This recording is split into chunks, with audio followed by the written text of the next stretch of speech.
주한미군 사드 문제를 둘러싼 한중 간 신경전이 다시 불거진 가운데 중국 측이 내정 간섭과 공급망 수호 등 5개 요구 사항을 거듭 강조해 그 배경에 관심이 모아집니다.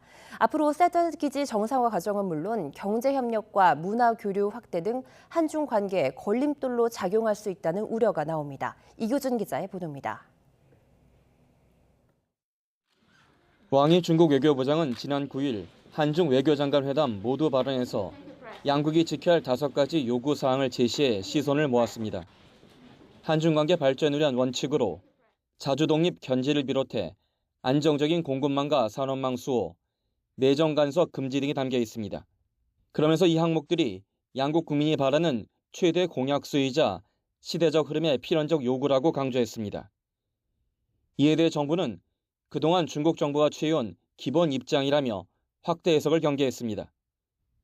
외교부 당국자는 통상적인 중국 측 대화법으로 5가지 방향에서 원칙이 지켜져야 한다는 상당히 추상적 표현이라고 선을 그었습니다.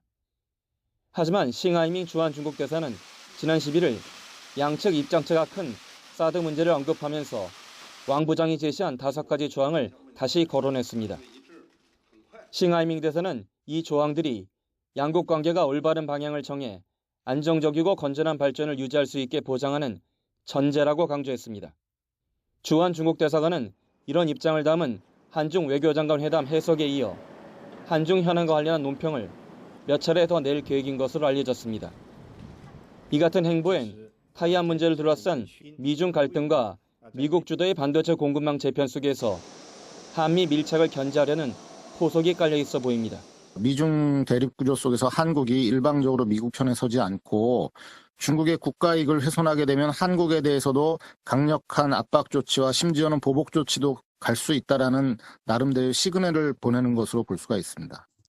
앞으로 사드 기지 정상화 과정은 물론 한미일 안보 협력 등 민감한 안보 현안에 있어 중국의 적잖은 반발이 예상돼 정부의 원칙 준수와 전략적 소통 강화가 필요하다는 지적입니다.